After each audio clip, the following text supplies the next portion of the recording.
सभापति महोदय, आपने मुझे सप्लीमेंट्री डिमांड्स फॉर ग्रांट्स 2021 के लिए बोलने का मौका दिया है। सभापति महोदय, मुझे पूरी उम्मीद है कि मेरे पास 15 मिनट का समय होगा। इस हिसाब से मैंने तैयारी करी है। मैं उम्मीद करता हूं आपका पूरा सहयोग मिलेगा। Supplementary for grant demand for grants के माध्यम से एडिशनल एक्सपेंडिचर 6,28,000 करोड़ रुपए के लगभग का पेशकश की गई है। इसमें नेट कैश आउटगो 4,12,000 करोड़ का लगभग का होगा।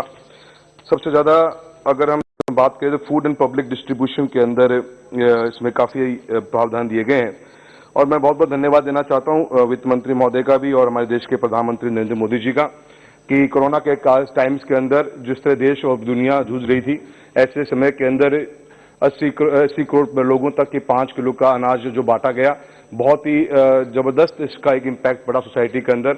मेरे कॉन्स्टिट्यूंसी जो चूरू है, इसके काफी लोग देश भर के अलग अलग कोने में रहते हैं और उस समय पे जो भी ऐसे हालात थे, लोगों के बहुत ही समाज सेवी लोग भी बाहर निकल के आए और इतनी जो सपोर्ट सिस्टम क्रिएट किया गया, मैं उनका भी बहुत बहुत धन्यवाद देना चाहता हूं। अध्यक्ष महोदय, जब भी फूड एंड पब्लिक डिस्ट्रीब्यूशन की बात चलेगी तो मेरा जो हम राजस्थान की बात इसमें अवश्य करना चाहेंगे। राजस्थान के अंदर इस भारत सरकार ने एमएसपी की परचेजिंग के ऊपर 22 से ऊपर की फसलें हैं जिनको नोटिफाई कर रखा है। बाजरा भी इसमें से एक बहुत बड़ा एक फसल है जिसको न्यूट्रिशियस वैल्यूज की बहुत ज्यादा मानी जाती है।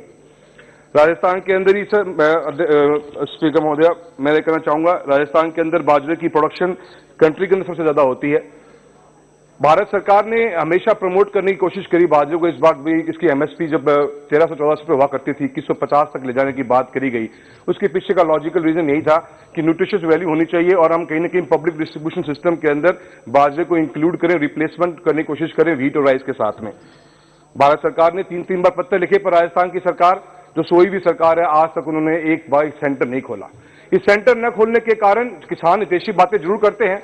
चुनाव के समय भी राहुल गांधी जी वहां पहुंचे थे और बड़ी बड़ी बातें कर 1 से 10 तक की गिनती करी थी ऐसी कि लोग बड़े चंबित हुए थे कि कर्जा सारा ही माफ कर दिया जाएगा किसानों का, पर उसके ऊपर 10% से ऊपर आज तक कोई भी सरकार आगे बढ़ नहीं पाई। और जब ये किसान को सहायता देने की बात करती भारत सरकार, और उस समय के अंदर भी ये कांग्रेस की सरकार ने एक सेंटर न खोलने के कारण राजस्थान का किसान जिसकी बाजरे की जबरदस्त बंपर क्रॉप की पैदावार हुई थी, सेंटर न होने के कारण वो 1200-1300 क्विंटल में बिकती रह गई। और पड़ोस में हरियाणा के अंदर जहां 100% खरीद हुई, वहां 2150 की रेट में खरीदी गई। मैं हमेशा इस बात को सोचता हूं कि जब सरकार सपोर्ट सिस्टम बनाती है, बहुत से हमारे साथी ने एक बात कही है कि सेंट्रल एंड स्टेट की कॉपरेशन साथ चलनी चाहिए। कॉपरेशन जब स्टेट से मिलेगा ही नहीं तो सेंटर की जो इसकी स्कीम्स होंगी वो कभी लागू नहीं पाएंगी।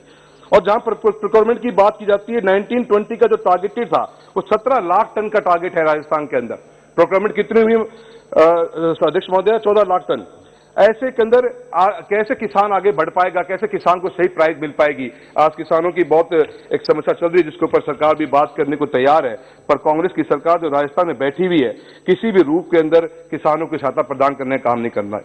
मैं कहना चाहती, मैं मंत्री महोदय से निवेदन करना चाहूंगा, राजस्थान के अंदर ग्वार की एक बहुत बड़ी फसल है जिसकी आज तक भी एमएसपी के अंदर उसको शामिल नहीं किया गया। ये दोनों फसलें हैं, ग्वार और मोट, जो एक राजस्थान जिसके अंदर हिंदुस्तान का मैक्सिमम शेयर इसके ऊपर रहता है। मैं चाहता हूं कि इस बजट के अंदर आप इन दोनों को भी एमएसपी के अंदर शामिल करने का काम किया जाए ताकि किसानों को फायदा मिले। एक बहुत ही ऐतिहासिक और इस देश के अंदर परिवर्तन करने वाली कोई स्कीम है तो जल जीवन मिशन के नाम पे देश के प्रधानमंत्री महोदय का बहुत बहुत धन्यवाद देना चाहते हैं। हम चूरू जिले से आते हैं, राजस्थान के अंदर पीने की पानी की हमेशा किल्लतें रही हैं और ऐसे के अंदर जल जीवन मिशन जैसी योजना को लागू करके एक बहुत ऐतिहासिक काम किया। इसी के अंदर भी एक सपना देखा देश के प्रधानमंत्री ने कि 2024 तक इस घर के 90% घरों तक पीने का पानी नल से पहुंच दिया जाए। राजस्थान के अंदर चूरू के अंदर हमेशा पीने की 85% लैंड मैम बिल्कुल सलाइन वाटर से प्रभावित रहती है। राजस्थान सरकार के अंदर इसके अंदर पहल करनी चाहिए थी और टॉप प्रायोरिटी के ऊपर राजस्थान गवर्नमेंट को जो फंडिंग प्रोवाइड करी गई, भारत सरकार ने अपना 1615 करोड़ रुपए का सैंक्शन दे रखी है और पूरा लास्ट 1920 के अंदर राजस्थान सरकार से 620 करोड़ रुपए मात्र खर्च हुए।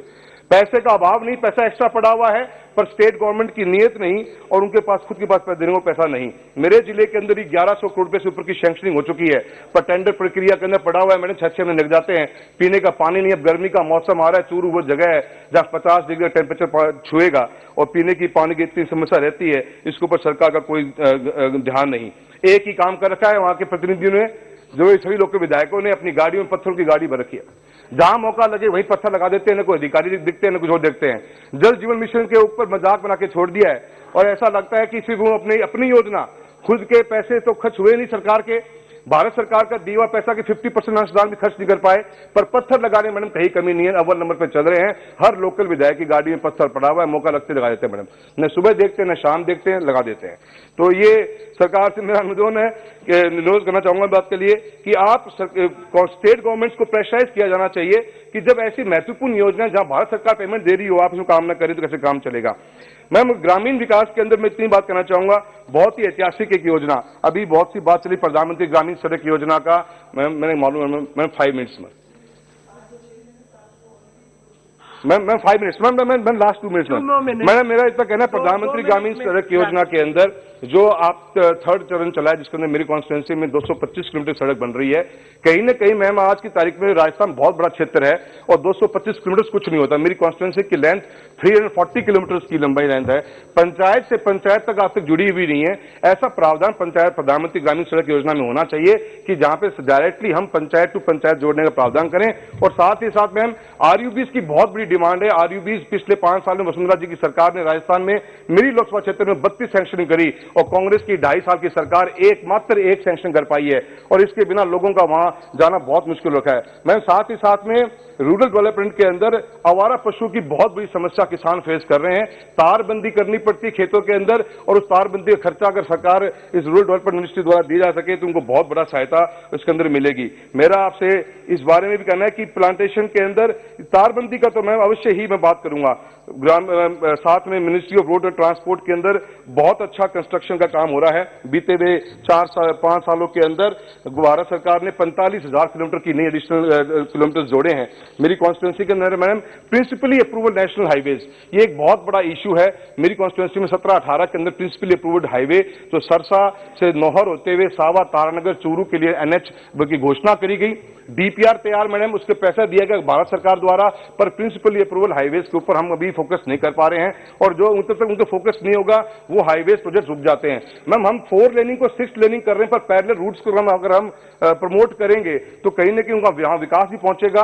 और उम्मीद करता हूं कि मैं भारत सरकार से मैं मंत्री महोदय से निवेदन करना चाहूंगा कि मेरी कॉन्स्टिट्यूंसी की सबसे बड़ी डिमांड रही है वो ये सरसा से चूरू की जो हाईवे की डिमांड है, इसको आप इस बजट के अंदर उसको लिए स्पेशल प्रावधान करने का कार्य करेंगे। मैडम अंत में मैं एक बात और भी कहना चाहूंगा, सिर्फ मैं मैडम से 2 मिनट का समय दूंगा आपसे और आपसे मैम कृषि क्षेत्र के अंदर मैं बात करना चाहूंगा। समय नहीं है कासवान जी, अब आप समाप्त कीजिए। मैम लास्ट लाइन, मैडम प्रधानमंत्री की एक बहुत ही महत्वपूर्ण योजना थी परंपरागत कृषि विकास योजना, जिसके तहत मैम ऑर्गेनिक फार्मिंग को प्रमोट करने के लिए लोगों ने वर्मिंग कंपोस्ट के बहुत से पिट्स हमारे कंस्टिट्यूंसी में बनाए हैं। उनकी पेमेंट 2018 से पेंडिंग पड़ी हुई है, उसमें भी स्टेट गवर्नमेंट का शेयर बाकी रहता है। मैं निवेदन करता हूं जो ऐसी पेंडिंग योजना जिनको किसानों ने अप्लाई कर दिया, कंस्ट्रक्शन कर लिया, उनके पैसे देने का काम करें। आपका बहुत बहुत धन्यवाद मैम, आपने मुझे बोलने का मौका दिया। Thank you.